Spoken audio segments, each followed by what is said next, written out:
इसमें हम आपको सामने सपनों की याद, जो कि ये जाबिर हुसैन जी का लिखा हुआ है, और इसमें उन्होंने ये सामने सपनों की याद के विषय में उन्होंने ये लेख लिखा, संस्मरण लिखा। तो इससे पहले हम आपको सामने सपनों की याद के लेखक जाबिर हुसैन जी जो हैं, उनके परिचय के विषय में आपको बताते हैं। सबसे पहले हम देखते हैं कि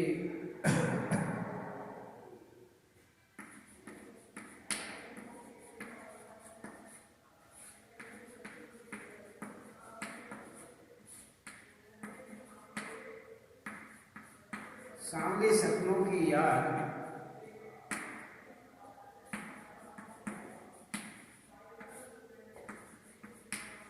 नामक पाठ के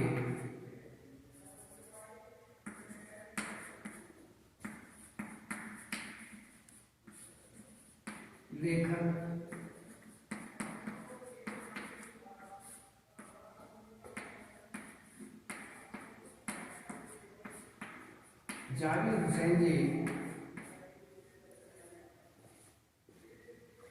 जाबिर हुसैन जी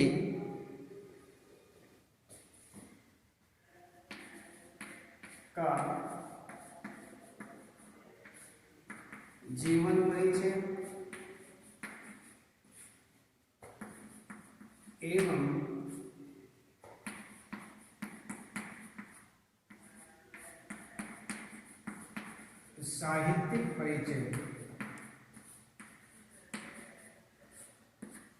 साहित्यिक परिचय। इसमें सबसे पहले आता है जीवन परिचय।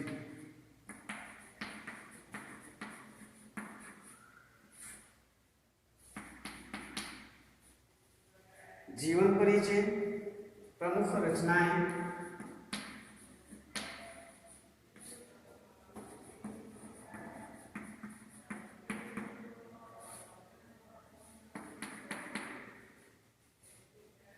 साहित्यिक विशेषताएं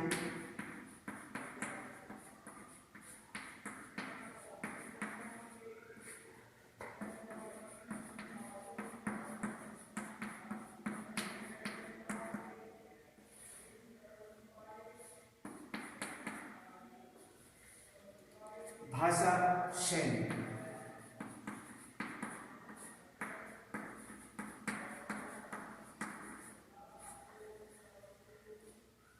भाषा शैली तो इसमें हम सबसे पहले आपको इसके विषय में बता रहे हैं। उसके बाद हम आपको बताएंगे ये पाठ का सार। तो पाठ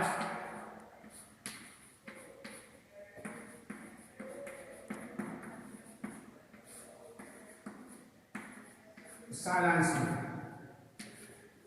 ये बताएंगे। तो सबसे पहले हम आपको बताते हैं जीवन परिचय। तो जाबिर हुसैन का जो जन्म है सन 1945 में 1945 में बिहार में नालंदा जिला है, उस नालंदा जिले के नौनही राजगीर नामक गांव में हुआ था। इसमें नौनही राजगीर नाम का एक गांव है जो बिहार में नालंदा जिले में पड़ता है। उसमें जाबिर हुसैन जी का जन्म हुआ और उनकी प्रारंभिक शिक्षा गांव में हुई। उच्च शिक्षा प्राप्त कर उन्होंने अंग्रेजी भाषा और साहित्य के प्राध्यापक पद पर कार्य किया। वह पढ़े और इस प्रकार से उन्होंने उच्च शिक्षा प्राप्त की और उच्च शिक्षा प्राप्त कर उन्होंने अंग्रेजी भाषा और साहित्य के प्राध्यापक पद पर उन्होंने पूर्ण सफलता के साथ ये कार्य किया। उन्होंने राजनीति में सक्रिय भाग लिया। राजनीति में भी उन्होंने सक्रियता निभाई और सन 1977 अर्थात 1977 में मुंगेर से बिहार विधानसभा के सदस्य भी वह निर्वाचित हुए। उनका निर्वाचन हुआ और इसी प्रकार और मंत्रिमंडल में स्थान प्राप्त किया। मंत्रिमंडल में भी उन्होंने स्थान प्राप्त कर लिया। तो सन बताते हैं सन इसमें 1977 में इसी प्रकार से वह यहाँ पर हर प्रकार से इन्होंने संघर्ष किया और ये बताते हैं 1995 से अर्थात सन 1995 में से वे बिहार विधान कहते हैं कि 95 से वे बिहार विधान परिषद के सभापति माने जाते हैं, सभापति। तो इस प्रकार से वे यहाँ पर रहे। इस प्रकार से वह और राजनीतिज्ञ होने के साथ साथ ये एक श्रेष्ठ लेखक भी माने जाते हैं। तो इस प्रकार से इन्होंने अलग अलग रचनाएं हिंदी, अंग्रेजी और उर्दू तीनों भाषाओं पर इनका समान अधिकार रहा। कहते हैं कि हिंदी, अंग्रेजी, उर्दू तीनों भाषाओं पर पूर्ण अधिकार रखते थे। इनके लेखों में राजनीतिक अनुभव स्पष्ट नजर आता है। इस प्रकार इनकी भाषा में संस्कृत के अतिरिक्त उर्दू तथा तद्भव शब्दों का पर्याप्त प्रयोग नजर आता है।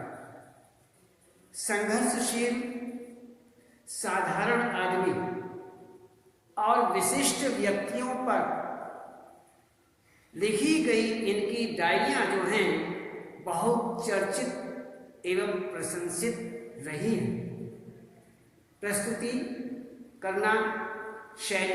प्रस्तुतिकरण शैली और शिल्प में नवीनता के कारण इन्होंने डायरी विधा में एक अभिनव प्रयोग किया। इस प्रकार से ये हर प्रकार से योग्य माने जाते हैं। तो इनके जीवन परिचय, प्रमुख रचनाएं, जाबिर हुसैन की प्रमुख रचनाएं इस प्रकार भी मानी जाती हैं। डोला, बीबी की मजार, जो आगे है, अतीत का चेहरा, लोगा, एक नदी रेत भरी आदि। तो इसी प्रकार से जो आपको बताया, एक है डोला बीबी की मजार, दूसरा जो आगे है, तीसरा अतीत का चेहरा, चौथा लोंगा,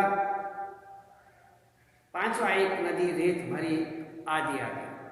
तो इसी प्रकार से तो आगे कहते हैं कि जीवन परिचय, प्रमुख रचनाएं और साहित्यिक विशेषताएं। साहित्यिक विशेषताओं के अंतर्गत हम आपको बताते हैं कि जाबिर हुसैन ने अपने लंबे राजनीतिक एवं सामाजिक अपना लंबा जो जीवन इनका बीता, समय बीता, उसमें ये राजनीतिक एवं सामाजिक जीवन के अनुभवों में उपस्थित आम आदमी के संघर्षों को अपने साहित्य में प्रकट किया। इन्होंने राजनीतिक एवं सामाजिक जीवन के जो इनके अपने अनुभव थे, उन अनुभवों को लेकर के उनमें उपस्थित जो आम आदमी के संघर्ष थे, उन संघर्षों को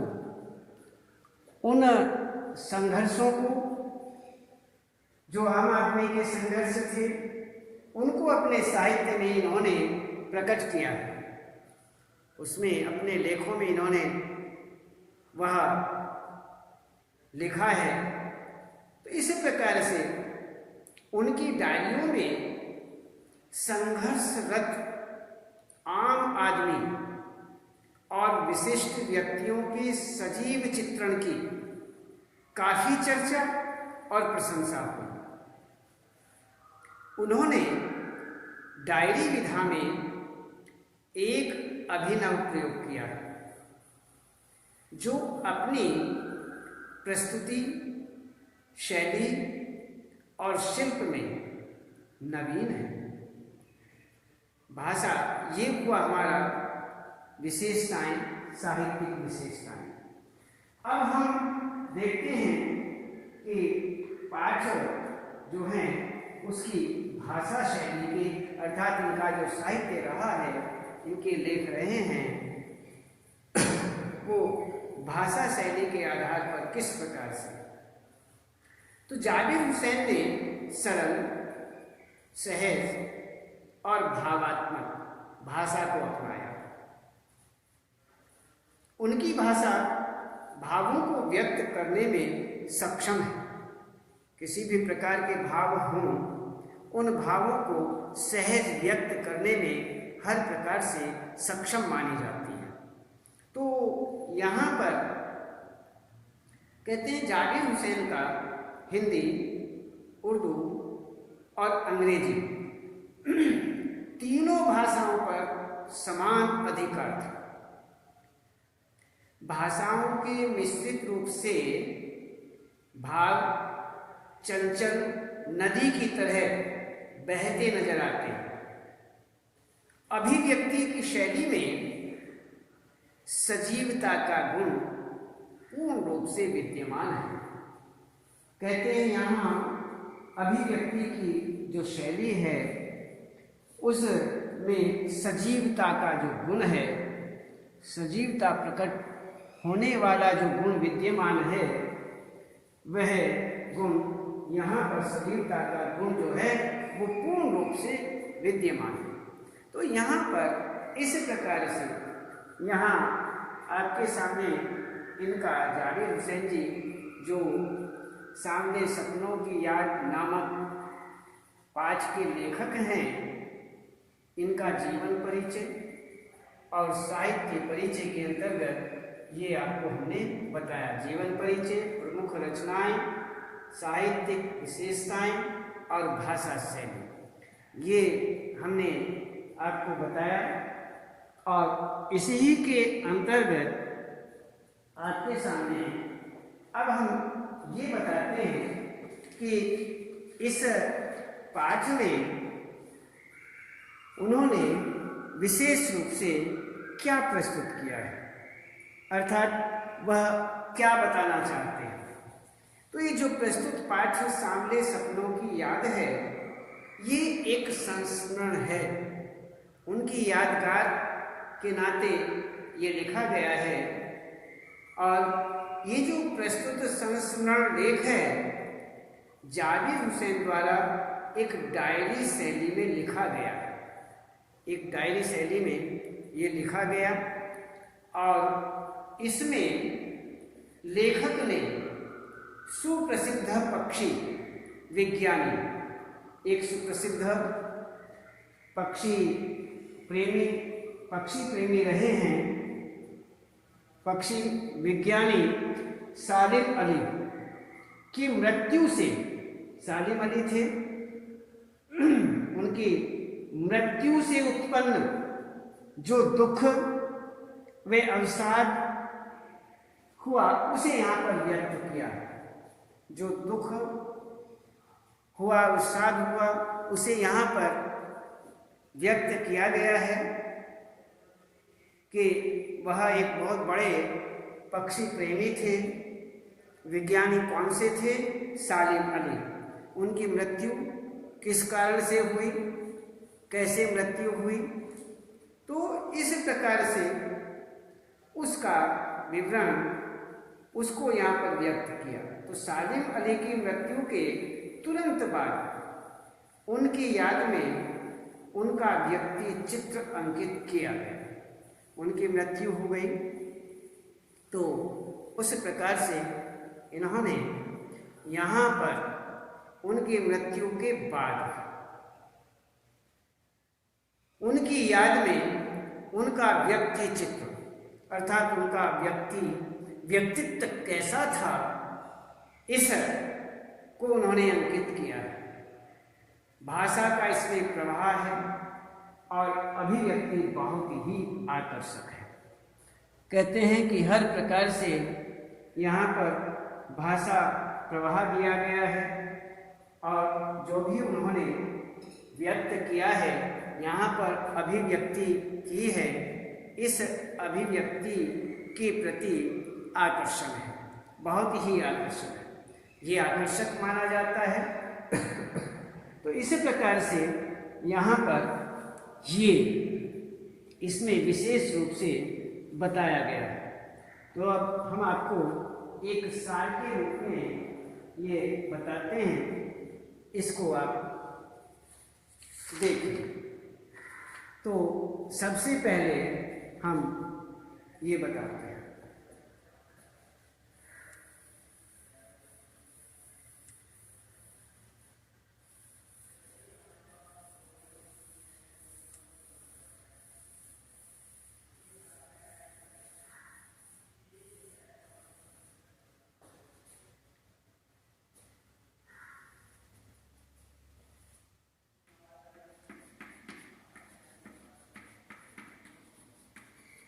सामने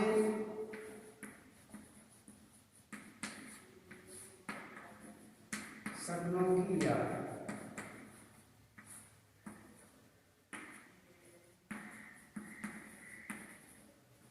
नामक पाठ का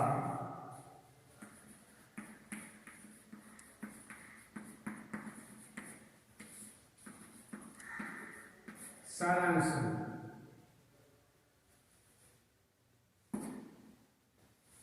इसमें पाठ परिचय हम आपको करा चुके हैं कि सांवले सपनों की याद पक्षी प्रेमी सालिम अली के व्यक्तित्व पर आधारित एक व्यक्ति चित्र है जो संस्मरण के रूप में लिखा गया है और सालिम अली की मृत्यु के तुरंत बाद ही यह संस्मरण लिखा गया। सालिम अली की मृत्यु से उत्पन्न जो दुख और अवसाद हुआ उसको लेखक ने सांवले सपनों की याद के रूप में यहाँ पर अभिव्यक्त किया है। उनकी भाषा की जो रवानगी है, अभिव्यक्ति शैली है, मन को छू लेने वाली है, छू लेती है।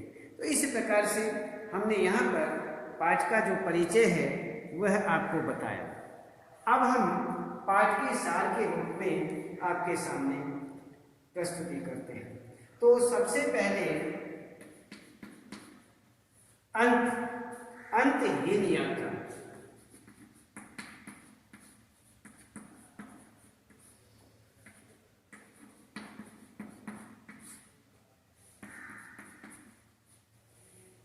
सांवले सपनों का महत्व।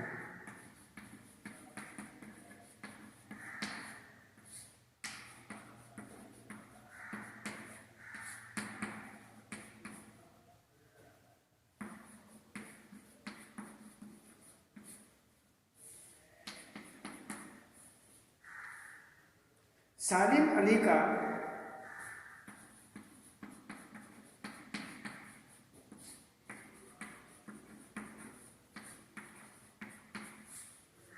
पक्षी प्रेम व व्यक्तित्व।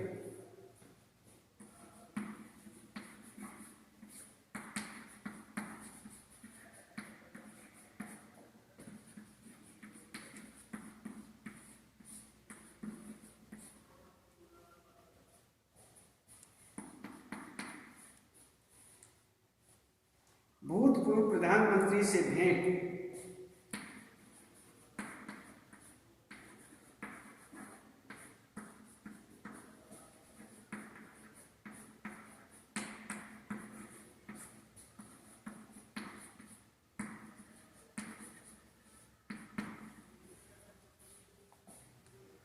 लॉरेंस का संस्मरण।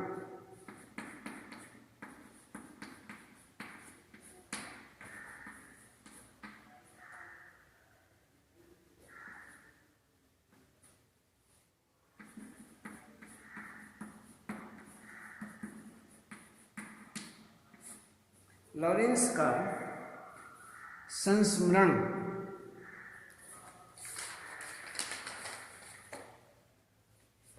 पक्षी प्रेम की प्रेरणा।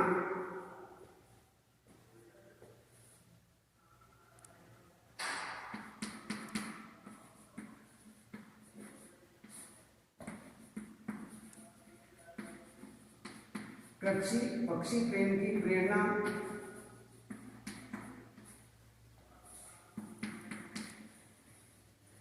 जटिल व्यक्तियों के लिए पहेली।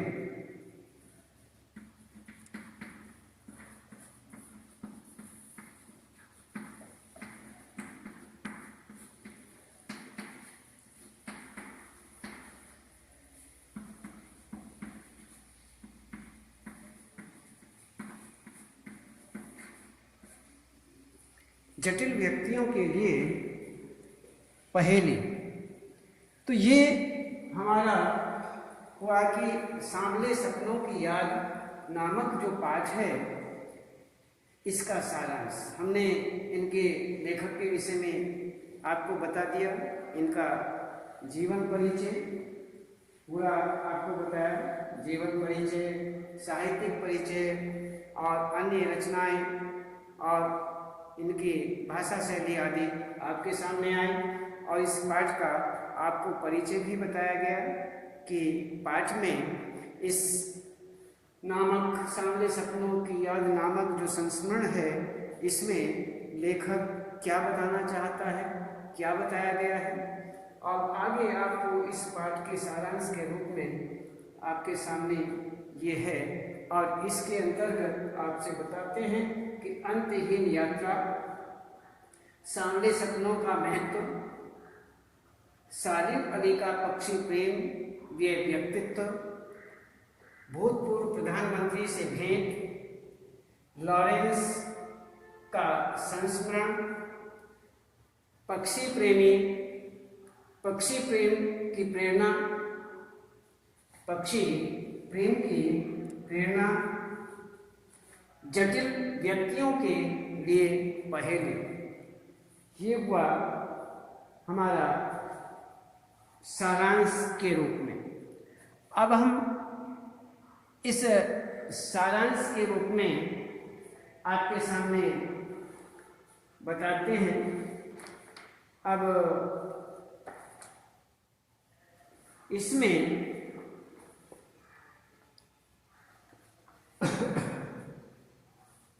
ये हुआ अंतहीन यात्रा।